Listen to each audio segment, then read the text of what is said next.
ہے کہ جس طرح وہ چلا رہے ہیں پھر پاکستان بھر میں دھرنے ہوں گے، پاکستان بھر میں دھرنے ہوں گے۔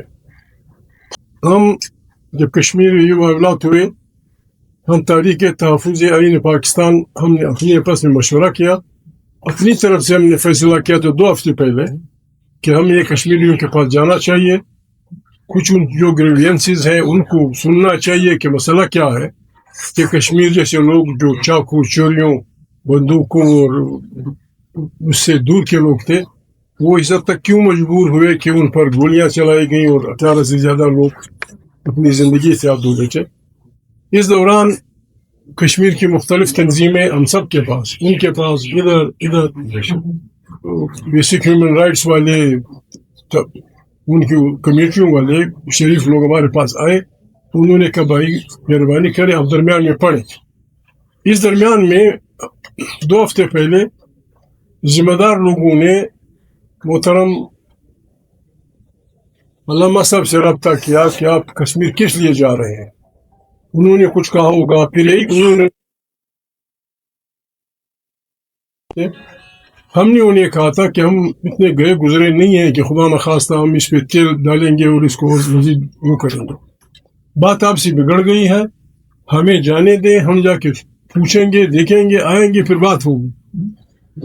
پھر ہم نے اپنا مشورہ کیا، پچھلے منڈے کو ہم نے جانا تھا، یہ طے شدہ فیصلہ تھا کہ خاقان بھائی، کوکر بھائی، علامہ صاحب، ہم جائیں گے، ان کی بھی 2-3-4 دفعہ کہ میں نے بھی ضرور جانا ہے آپ کے ساتھ۔ پچھلے منڈے کو ہم نے وہ جو اطلاعات آئی تھی جو ذمہ دار ترین لوگ ہیں ان کے پاس، علامہ صاحب کے پاس اور خاقان کے پاس، پھر ہمیں ایسا اندازہ ہوا تھا کہ شاید ان کی بھی خواہش ہے کہ بسم اللہ آپ چلے جائیں۔ ہم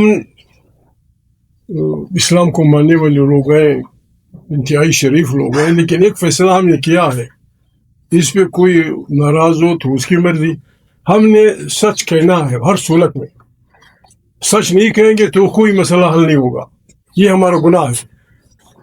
پھر ہم نے فیصلہ کیا کہ بسم اللہ چلتے ہیں۔ درمیان میں باتیں کیسی ہے، بہرحال ہم چل پڑے۔ آج وہاں انہوں نے بتایا یہ کشمیر کا ہمسایہ ہے، یہ آدمی کشمیر کا ہمسایہ ہے، یہ آدمی کشمیر کا ہمسایہ ہے، مری گلیجات، یہ کشمیر کو جانتے ہیں۔ ہماری خواہش تھی کہ ہم جائیں ادھر، وہ کریں، قرآن کریم کا حکم ہے، ایک مسلمان کی حیثیت سے علامہ صاحب بیٹھے ان کے سامنے قرآن کی وہ کرنا میرے لیے ذرا مشکل بھی ہے، بری بات بھی ہے۔ قرآن کریم کہتا ہے کہ اگر مسلمانوں کے 2 گروہ آپس میں الجھ پڑے تو تم صلح کے لیے کود پڑو اور جا کے دونوں کو سنو، اور پھر ایمانداری سے جب آپ کو پتہ چلے کہ نقصان اس میں ہے، یہ ظالم ہے یا یہ جارح ہے، وہ مظلوم ہے، تو اس میں قرآن کریم کا حکم یہ ہے کہ مظلوم کا ساتھ دو، اور اگر جارح اپنی بات نہیں مانتا تو اسے قتل و قتال کی بات ہونی، اسے الجھو اور مظلوم کا ساتھ دو۔ ہم نے صرف یہی کرنا تھا، وہاں جا کے ہم نے ان سے بات کرنی تھی، اگر ان میں کوئی نقص تھا، ان کے مطالبات میں کوئی گڑبڑ تھی یا وہ آؤٹ آف وہ ہوتا، ہم ان سے کہہ دیتے کہ آپ کے مطالبات یہ غلط ہیں، پھر ہم جن کے ساتھ ان کو جھگڑا ہے ان سے بات کرتے۔ پھر ہم نے وہ بات کرنی تھی جو ایک انسان کی حیثیت سے، ایک مسلمان کی حیثیت سے ظلم اور مظلوم کے بارے میں کہنا ہوتا، ہم نے وہی کہنا تھا۔ جب ہم گئے بسم اللہ کر کے، اس شوق پہ ہمیں وہ کر دیا گیا، روک دیا گیا، ہم وہی بیٹھے۔ بہت اچھی جگہ تھی اس کے لیے، درنے کے لیے بہترین جگہ تھی، سایہ درخت بھی تھے، نزدیک کے بادیاں بھی تھی، ضروریات زندگی بھی آسان تھی، لیکن انہوں نے کیا کر دیا، دونوں طرف کی ٹریفک جام کر دی۔ مریض آ رہے تھے، غریب لوگ آ رہے تھے، کسی کا کام تھا، کوئی ایئرپورٹ جا رہا تھا، کوئی کہاں جا رہا تھا۔ پھر ہمیں مجبوراً یہ کرنا پڑا کہ بھائی عوام کی تکلیفوں کو مد نظر رکھتے ہوئے ہمیں آج پیچھے ہٹنا چاہیے۔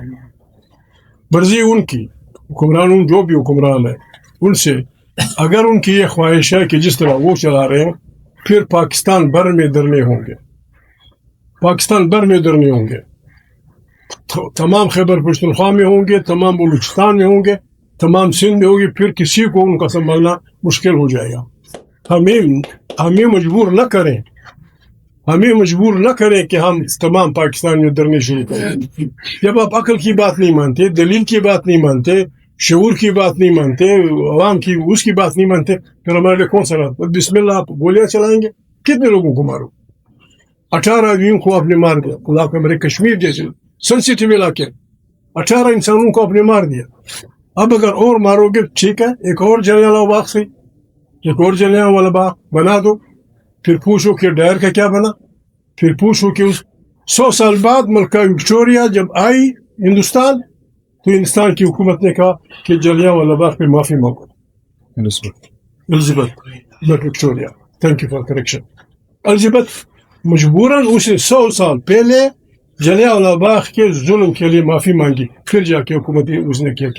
ہمیں کیوں مجبور کر رہے ہو؟ اپنے لوگوں کو کیوں مجبور کر رہے ہو؟ یہ آپ کا فلسفہ میں نہیں لگتا. آپ الیکشنوں کی منڈی لگائیں گے، الیکشن بیچیں گے، اسمبلیاں بیچیں گے، اس کو آپ نہ غداری سمجھتے ہیں نہ برا کام سمجھتے ہیں، اور جو اس کام کو روکتے ہیں ان کو آپ غدار کہتے ہیں. دماغ خراب ہو گیا آپ کا. ہمارے لیے تو مشکل ہو گیا ہے.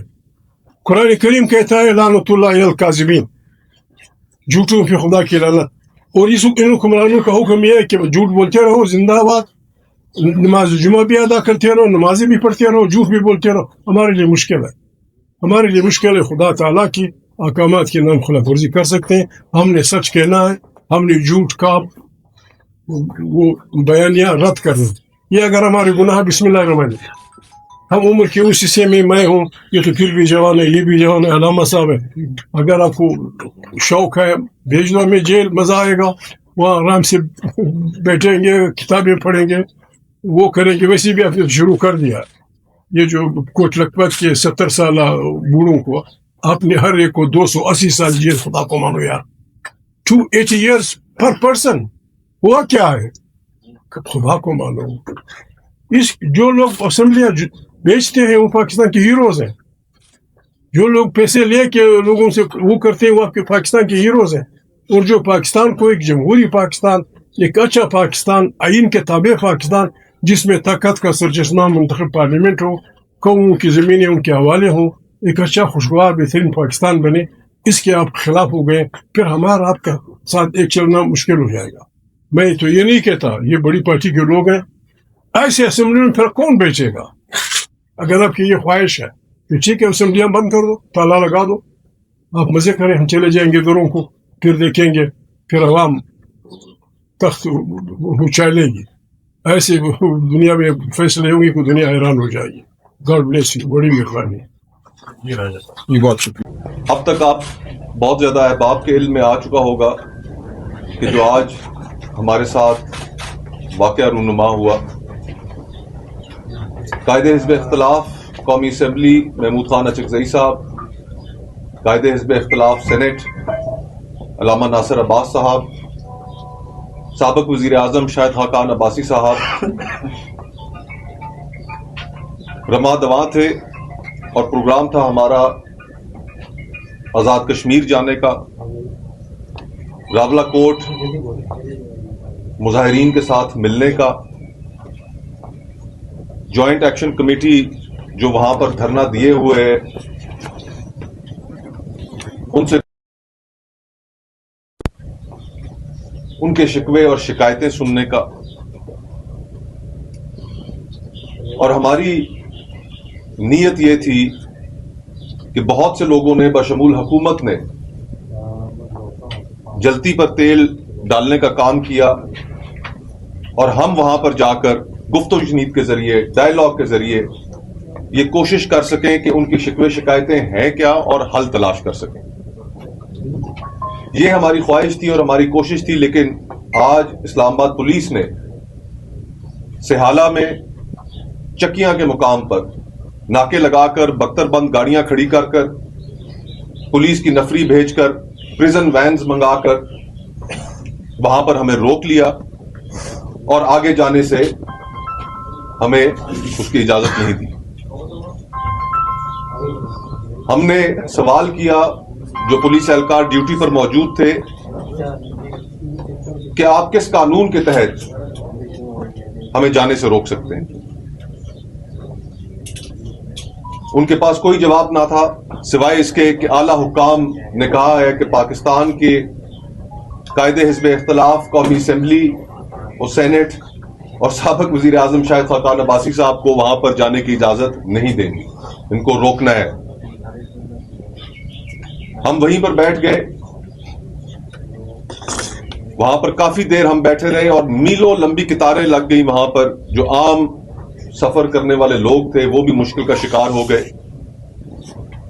اور پھر اس کے بعد ہم نے فیصلہ کیا کہ قومی میڈیا کے سامنے، پریس کے سامنے ہم اپنا نقطہ نظر رکھیں گے، اور وہاں سے ابھی سیدھا ہم شاہد خاقان عباسی صاحب کے گھر پر آئے جہاں پر آپ تمام احباب موجود ہیں۔ باقی گفتگو کابرین اور قائدین کریں گے، میں صرف ایک پہلو کی طرف آپ کی توجہ دلا کر اجازت چاہوں گا کہ آج کے واقعات کی جو تصاویر ہیں، جو فوٹیجز ہیں، یہ صرف ہمارے لیے نیشنلی ایک امبیرسمنٹ نہیں ہے، بین الاقوامی طور پہ بھی یہ ایک پاکستان کے لیے ایک امبیرسمنٹ ہوگی کہ پاکستان کے قائد حزب اختلاف قومی اسمبلی اور سینٹ اور سابقہ وزیر اعظم کو آزاد کشمیر نہیں جانے دیا گیا۔ اس وقت آپ کے علم میں ہے کہ دنیا بھر میں بہت زیادہ پروپیگنڈا بھی ہو رہا ہے، یہ اس کو تقویت دے گا۔ ہمارا مقصد وہاں پر دلوں کو جوڑنا تھا، زخموں پر مرہم رکھنا تھا، اور آج یہ جو حکومت نے اپنی دانش مندی کا مظاہرہ کیا ہے، یہ آپ خود فیصلہ کیجئے کہ اس سے کشمیر ایشو کو، کشمیر کاز کو، پاکستان کی بین الاقوامی پوزیشن کو فائدہ ہوا ہے یا نقصان ہوا ہے۔ ہم انجانے میں وہ تمام چیزیں کرتے چلے جا رہے ہیں جو پچھلے 76 سالوں سے پاکستان کی آفیشیل پوزیشن کے خلاف ہے، تو ہمیں ہوش کے ناخن لینے چاہیے، معاملات کو گفت و شنید سے حل کرنا چاہیے۔ ہمارے جانے کی بھی آج یہ اسی سلسلے میں ایک کڑی تھی، بہرحال حکومت نے نہیں پوری ہونے دی، تب بھی ہم چاہیں گے کہ یہ معاملہ گفت و شنید سے ہی حل ہو اور مزید جانوں کا نقصان نہ ہو۔ یہ ہماری آج جو ہمارے ساتھ بیتا یہ آپ کے سامنے رکھا، اب قابرین اس پر بات کریں گے۔